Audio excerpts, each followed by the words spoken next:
Now, here's Wendy.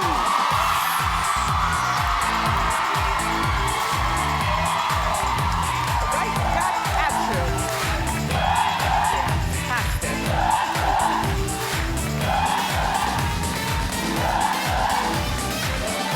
Ta-da! Thanks for watching. And say hello to my co-host.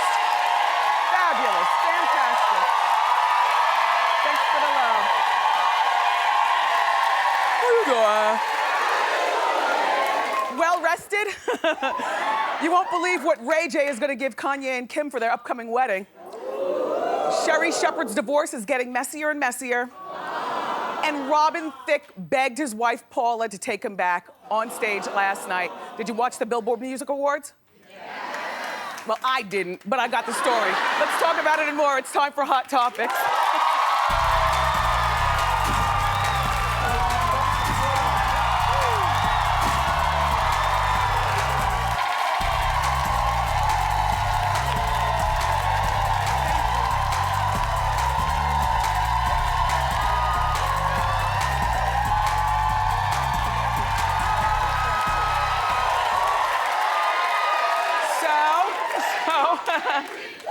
Thank you. I'm glad to be here with you as well. I had a great time, though, in St. Louis. Shout out to everybody that I saw in St. Louis. I spent the weekend there, and I had a book signing, which turned out really well. You know, my book, Hold Me in Contempt, is out. It's my first romance novel.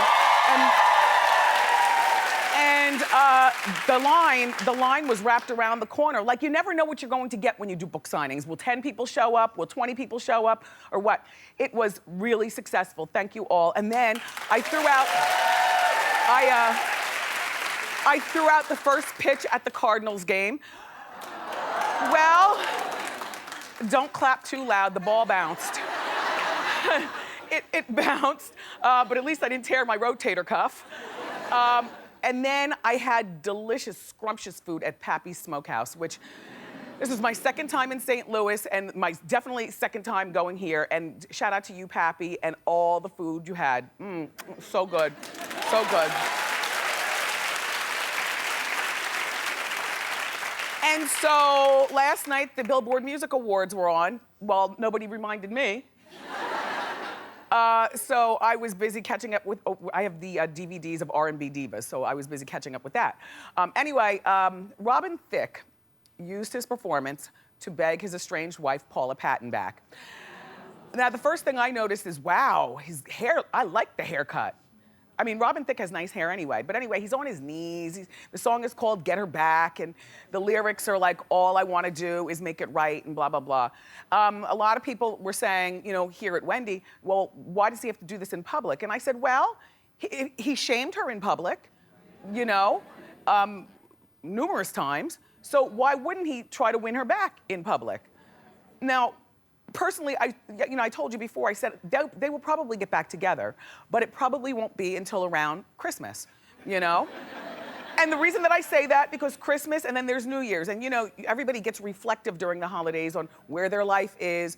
You don't just want to throw away the first kiss of the new year on just any old damn body. You really want to, you know, think about who you're spending quality time with, and they do have an adorable son. He's like 5 years old, something like that. Yeah, a little boy.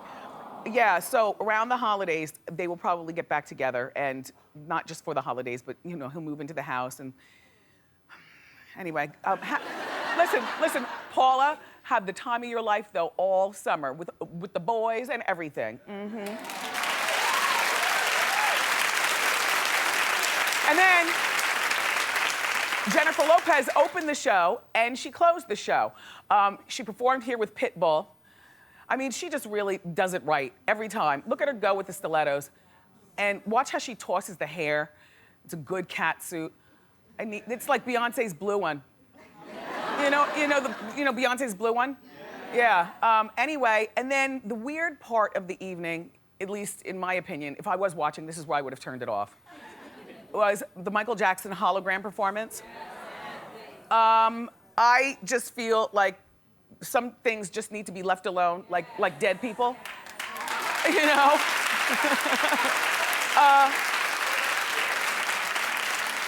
And one of the things that I was informed of this morning is that they just said, ladies and gentlemen, Michael Jackson. They never said, we know Michael's gone on. So in other words, if you're a 10-year-old watching with your parents, you're like, oh my God, Mommy, what's going on?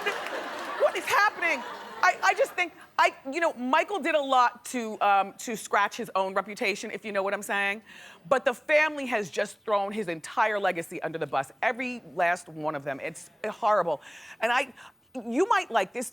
Is this entertaining to you to see a dead person moonwalking across the stage? It's not, it's not to me either. It's creepy. And the Jackson family is not giving away the secret as to how it was done or, whatnot. Because even when Tupac did his hologram, you were kind of able to see through Tupac to see that it's a hologram or something mysterious. I mean, the Michael Jackson, you weren't seeing through anything, and I mean, he was. And when did they get him to perform this song? I mean, didn't this song wasn't invented with a video? He passed away. The Jackson, you're creepy. You're a very creepy family.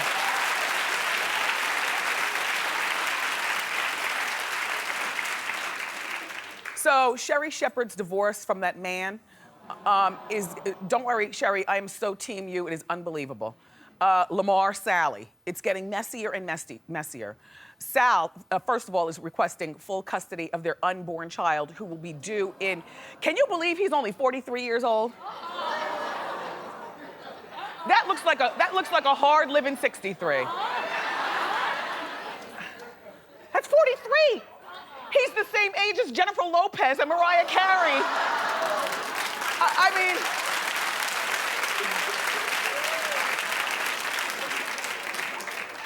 and then I was reading in the People magazine, because he's talking, he's talking directly to the magazine. There's no source of the source. Like, he's loving his fame right now. And I was on the plane coming back from St. Louis reading the magazine, and he asked the magazine if they could use a slimmer picture of him because he's lost 30 pounds on the divorce diet. Okay, look, according to TMZ, the couple has a prenuptial agreement that says that, that Sherri would have full custody of the new baby. Well, when was this rule made? Because they've been married now for like 4 or 3 years. I guess they anticipated maybe, having a surrogate eventually. And anyway, the prenup also says that Sherri has to pay Sal out $60,000. What a random number.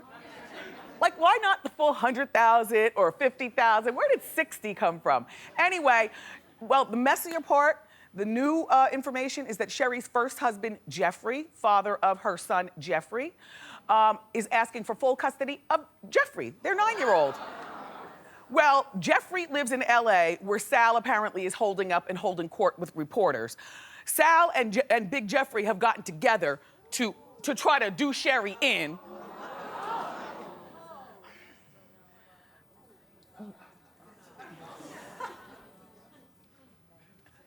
Anyway, no, I can't say it because they might not have their finger on the beat, but I just want to say that's some real buttness. Both of you.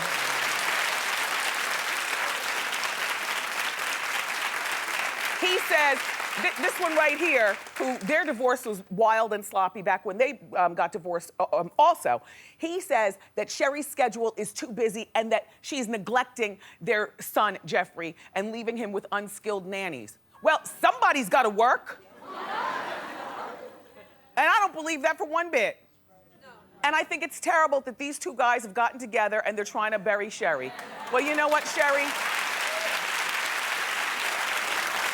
I'm team you. Good luck, Sherri. And by the way, if there's anything that you ever want me to add in the story, send me a telegram, girl. I'll act like it didn't come from you.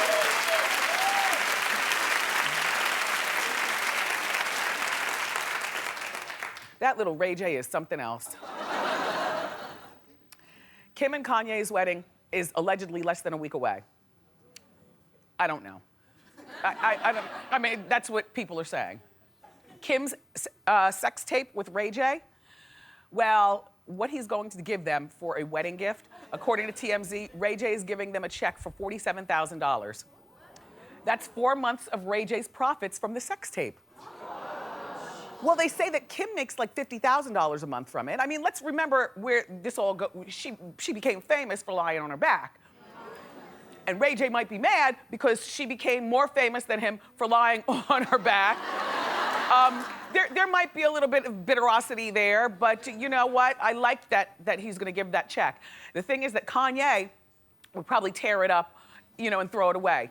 But you know how the Kardashians are, anything for money. I'm sure Kim will keep the check.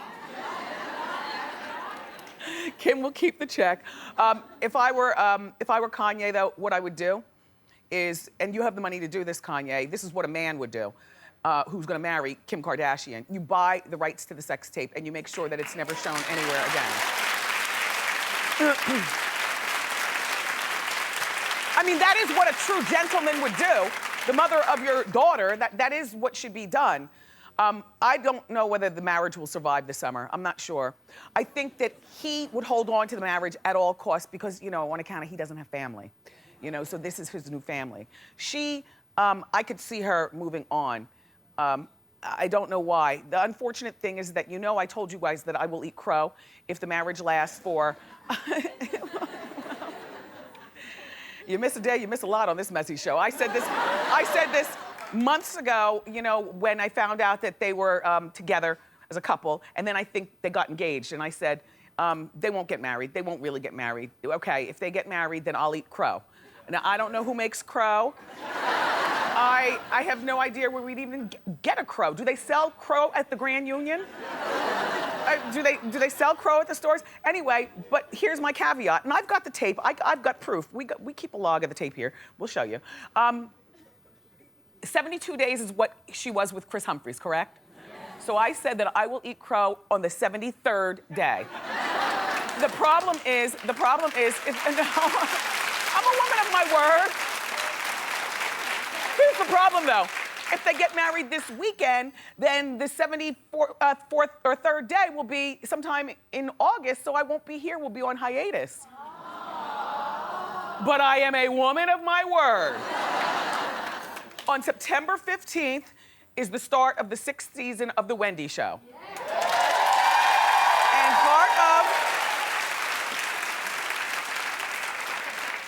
And and on that day, I will eat the crow. That's all. Good luck with you all's marriage. Ugh, people are still talking about Solange and Jay-Z and Beyonce. I was tired of the story after the first day I did it because, you know, if you recall, the first day I did it, I gave you my theory. It turns out my theory is the Rachel Roy theory. Well,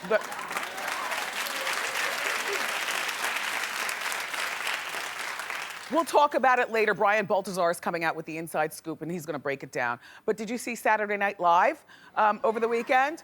They had an interesting theory about what caused the fight in the elevator. Check it out. We got an exclusive version of the leaked video. This time with the audio included. It tells a completely different story. Look. Man, what a great party. I know, yep. Oh my God, there's a spider on you. What? Get it. You know I hate spiders. It keeps moving. Kick it. Oh, I got it. Oh, great job. I love you, Solange. I love you too. Hey, thanks again for that help with that spider. You know what? No problem. Foot dive. Let's go back to the party. Yeah, that'll be fun. Oh my God, the spider's back. Get it. I got arachnophobia. I love you. Love you too.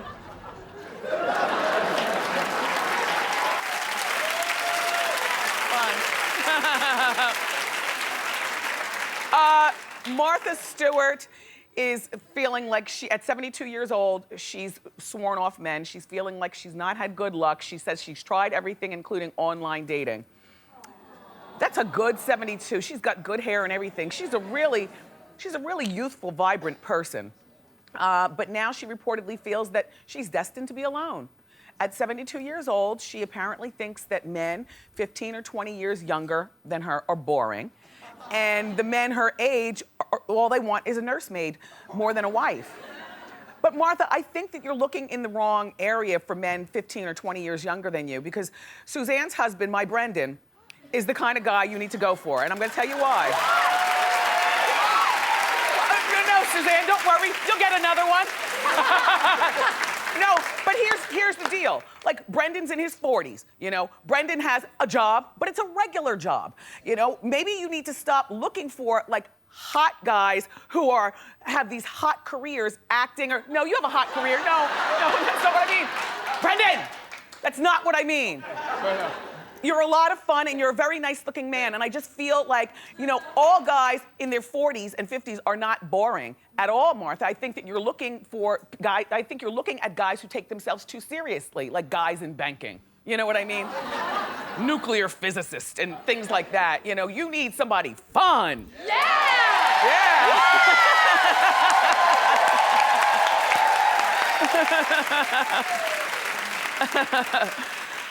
And Cameron Diaz is off the market. Well, she reportedly is dating Benji Madden, the guitarist from Good Charlotte. He's 35 years old and she's, I think, 40. Well, you know, he's a twin and Nicole Richie is married to his twin. And so Nicole Richie is friends with Cameron. And of course, Nicole Richie knows a bit about her own brother-in-law. So she decided to hook them up. They don't even look like a match, do they? I don't know. You know what? I've stopped playing matchmaker for friends. Because I mean, it's a great thing. Like, if you have a friend who wants to hook you up with somebody, you definitely should go for it, as long as your friend hasn't, you know, slept with him herself, you know? You should definitely go for it. And I mean, you know, I know some pretty interesting guys between me and my husband. We know some interesting guys. The problem is my girlfriends, who always end up doing something one too slutty, one too fast, and then it becomes embarrassing. You know what I'm saying? Because then guys talk. Yo, you know, your girl's girl, she's a pistol. And she did this and she did that. In other words, my friends are the type of friends that get smutted out. And then they're representing in the wrong way. But I like the idea of playing matchmaker, but I also feel like playing matchmaker can sometimes ruin friendships. For instance, the friends who do get smutted out too early, and then my husband finds out, those are the friends that he's like, no, you don't need to invite her. This is, you know, this is how she acts. And I don't believe, it's like, you know what I'm saying? Like, if your friends are up to sluttery, don't share it with your man.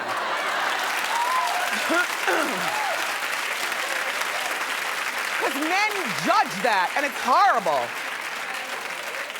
In the meantime, Cameron Diaz, you know, she has been doing a lot of talking lately about how, you know, a man's not important to her. She doesn't care about having kids, and she's tired of friends, you know, feeling sorry for her for not having a boyfriend. Well, she has a boyfriend now. Let's see how long this one lasts. I'm just saying, she's notorious for, you know, these quick relationships. Good luck, Cameron. Yeah. All right, so it's been almost 2 months since Gwyneth Paltrow and Chris Martin's consciously uncoupling, but they're still living together. See, I'm not judging. They don't live in a regular size house in New Jersey or in an apartment the size of the Honeymooners.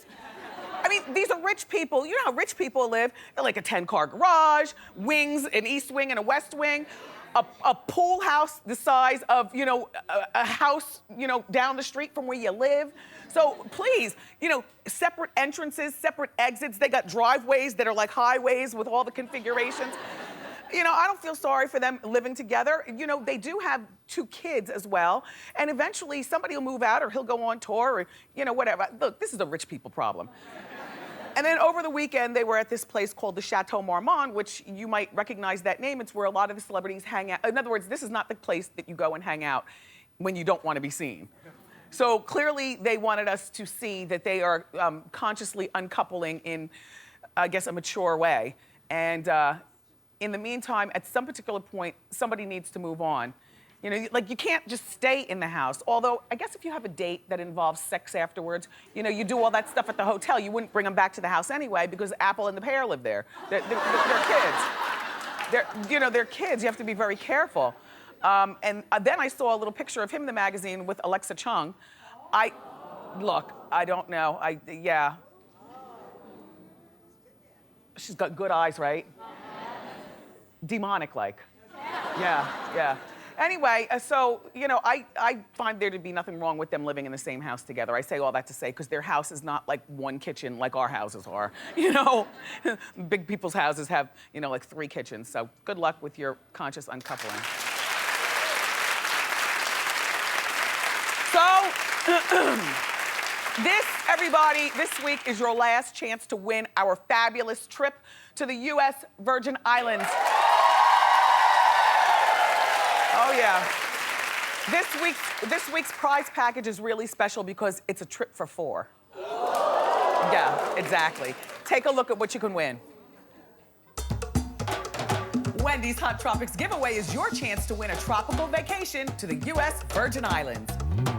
These spectacular Caribbean islands are known for their crystal blue waters, white sandy beaches, and relaxing vibe. This week's incredible package includes round-trip airfare for 4 and an 8-day, 7-night stay at the Buccaneer Hotel in beautiful St. Croix. This destination beach resort offers elegant guest rooms from the hilltop of main building Great House to the ocean's edge. Each room features private balconies for breathtaking sea and island views. It's also near all the sightseeing, shopping, and dining found in the historic town of Christiansted. Win your ticket to paradise by entering Wendy's Hot Tropics giveaway. That's pretty big. All you have to do is look for the word of the day to pop up somewhere throughout the show. Then log on to wendyshow.com to enter that word for your chance to win that 8-day, 7-night trip to the U.S. Virgin Islands. Good luck!